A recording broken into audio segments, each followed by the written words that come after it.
Hi friends, good morning. This is Laxman.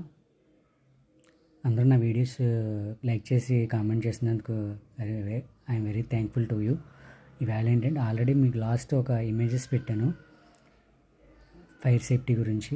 ఆ safety గురించి video చేద్దాం అనుకుంటున్నాను, అందుకని మేము ముందుకు వచ్చానండి. ఏంటంటే ఫైర్ సేఫ్టీ ఎవ్రీ హాస్పిటల్స్లో చిన్న చిన్న సిలిండర్స్ ఉంటాయి. చాలామందికి కొంతమందికి తెలీదు, అదే చెప్తున్నాను బ్రీఫ్గా. ఈ వీడియో స్కిప్ చేయకుండా చూడండి. ఈ సిలిండర్స్, చిన్న చిన్న సిలిండర్స్ ఏంటంటే వాళ్ళు ఎప్పుడైనా ఫైర్ అవుతున్నప్పుడు ఏంటంటే అవి ఉపయోగపడతాయి. అవి చాలా వరకు ఏంటంటే ఎన్ఏబిహెచ్ ద్వారా ట్రైనింగ్ ఇచ్చేటప్పుడు అన్నీ కూడా చెప్తారు. ఫైర్ ఎట్లా అయినప్పుడు ఎలాగా దాన్ని యూజ్ చేయాలి ఏంటి అనేది చెప్తారు. అది మీకు కొంచెం చిన్న వీడియో చేసి చెప్తాను, మీకు కొంచెం చూడండి. ఏంటంటే మంటల్ని ఫైర్ అయినప్పుడు హాస్పిటల్స్లో సడన్ ఆన్సెట్ ఏమైనా ఫైర్ అయినప్పుడు ఏంటంటే భయపడకుండా దాన్ని ఎలా యూజ్ చేయాలి ఏంటి అనేది చెప్తానండి. అది 3 రకాలుగా ఉంటుంది. A type, B type, C type ఉంటాయి. చాలా వరకు ఏంటంటే దీన్ని చూసి అందులో ఏంటంటే చాలా వరకు O2 అనేది ఏంటంటే అందులో O2 అనేది మంటలను ఎక్కువగా ప్రొడ్యూస్ చేయడానికి ఉపయోగపడుతుంది. కానీ ఏంటంటే O2 కాదు, అది ఆ సిలిండర్లో ఉన్నది CO2 అండి, కార్బన్ డైఆక్సైడ్. అది కూడా పౌడర్ ఫామ్లో ఉంటుంది. అది దాన్ని ఏం చేస్తారంటే A type, B type, C type ఉంటాయి. ఏబిసి అనేది ఉంటుందండి. ఆ ఏబిసి ఏంటంటే ఏ టైపు ఏ మంటలకి, బి టైపు ఏ మంటలకి వాడతారో ఏంటనేది చెప్తాను.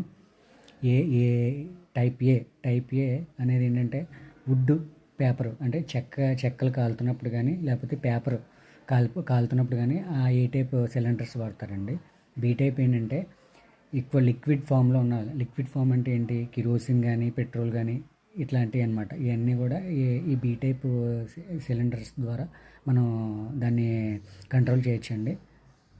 ఆ సి టైపు ఉన్నదాన్ని ఏంటంటే సి టైప్ గ్యాడ్జెట్స్ కానీ లేకపోతే ఎలక్ట్రానిక్ పరికరం ఏమైనా ఫైర్ అయినప్పుడు కానీ ఆ సి టైప్ దాన్ని ఉపయోగిస్తారు. కొన్ని హాస్పిటల్లో ఏంటంటే బీసీ అనేది ఉంటుందండి. ఆ బీసీ అనేది ఏంటంటే అన్ని రకాల మంటలను ఆపుతుంది. ఇది ఏంటంటే పౌడర్ ఫామ్లో ఉంటుంది. ప్లస్ ఏంటంటే దాన్ని ఏం చేయాలంటే జస్ట్ సిలిండర్ తీసుకుని ఆ సిలిండర్ పైన పిన్ ఇలా లాగి జస్ట్ ఎక్కడ ఫైర్ అవుతుందో దాన్ని జస్ట్ ప్రెజర్ బయట నొక్కాలండి. ఫస్ట్ ఆఫ్ ఆల్ ఏంటంటే మంటలు వచ్చినప్పుడు ఏంటంటే ఫస్ట్ ఆ ముళ్ళు గ్రీన్ మీద ఉందా లేదా, గేజ్ అనేది గ్రీన్ మీద ఉందా లేదా చూడాలండి. ఆ కంగారులో అది చూడరు. అది ఫస్ట్ ఇంపార్టెంట్ పాయింట్ అండి అది. దాన్ని ఆ మంటల మీద పెట్టి బాగా నొక్కాలి. నొక్కిన తర్వాత ఒకవేళ ఆరిపోతే ఓకే, లేకపోతే ఇంకా ఫైర్ అవుతుందంటే దాని నుంచి బయటకు వచ్చేయడం బెటరు. Thank you. ఈ వీడియో చూసినందుకు వెరీ థ్యాంక్ఫుల్. లైక్ చేయండి, కామెంట్ చేయండి. Thank you.